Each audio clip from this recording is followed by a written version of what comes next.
Being a young athlete, being a young player, who did you look up to in high school ranks as you was growing as a young athlete?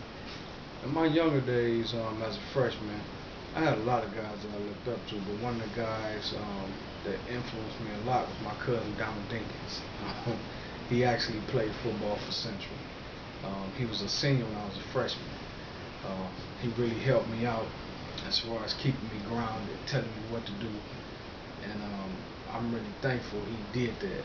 Um, Another guy was the guy Sasha Duachicks. He was an offensive tackle. I actually wore number 74 in honor of him. Um, I looked up to this guy. He helped me out a lot. He um, he went to the University of North Carolina.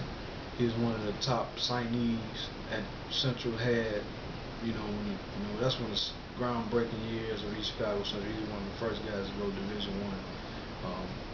So he influenced me a lot. Other than that, high school wise, those was the guys that I really looked up to, and like I said, Lawrence Bradford was still around. Um, Countless other guys. I can't even name. There's so many of them that go off the top of my head. Um, but those guys were there that I actually could see and touch and feel. There was other guys years before who I looked up to when I went to the games, but I never could get close to them. I never could. I watched them, but that was it. But those two guys, um, Sasha and Donald, those two guys were there. Um, and the coaches also was a big influence on me my early years. Coach Tom Hardiman, who now coaches at Lake Central, um, I top my hat off to him because he kept me. He didn't talk down to kids, and he was like a father figure to me. And I think he's the reason why our offensive line is probably one of the greatest offensive lines to play at East Chicago Central because of Tom Mikowski.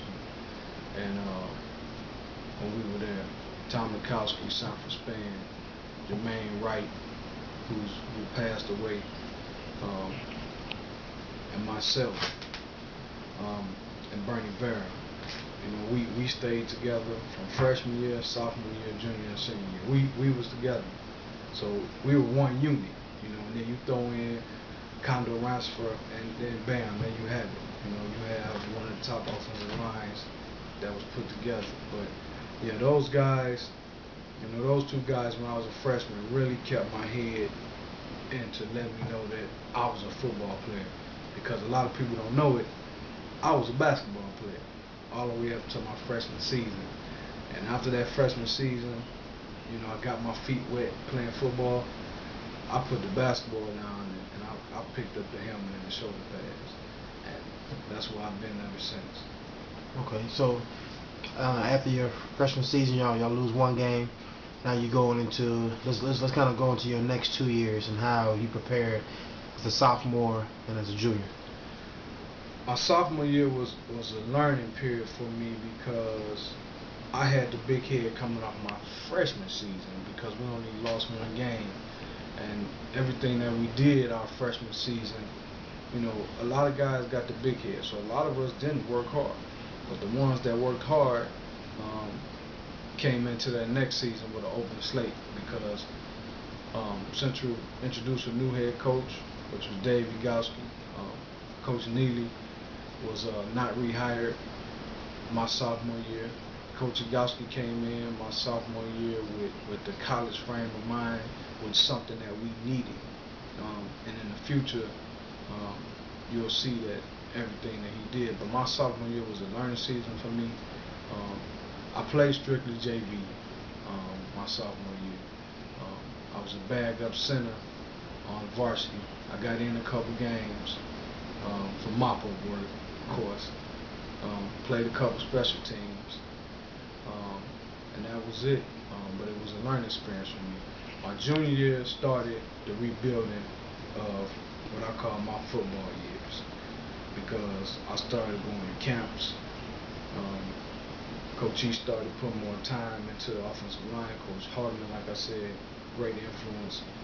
I really started hitting the weights my junior year, because I didn't really do anything lifting after my freshman year, because, like I said, some of us came in with the big kid. So I went in my junior year, I lift, I got stronger, got a little bigger, and I started seeing more action on the varsity level. I actually was rotating.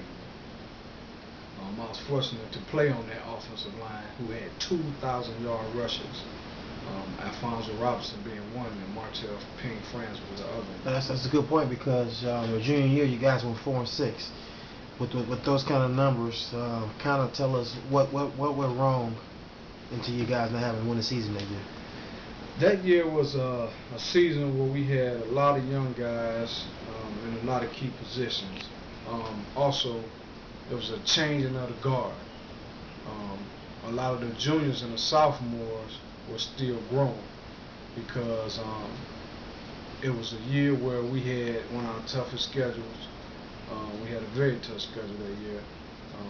We played teams like Elkhart, Fort Wayne, and some of the top teams in the area, which now teams are starting to come back, like the Crown Points and the Michigan Cities. Back then they were big football programs. Now they're down, but back then those teams were some of the powerhouses in the region. So we that year,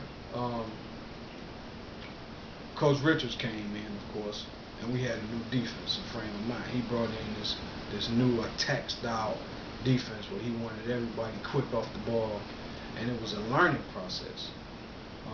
A lot of guys, that were starters my junior year, were first-time starters.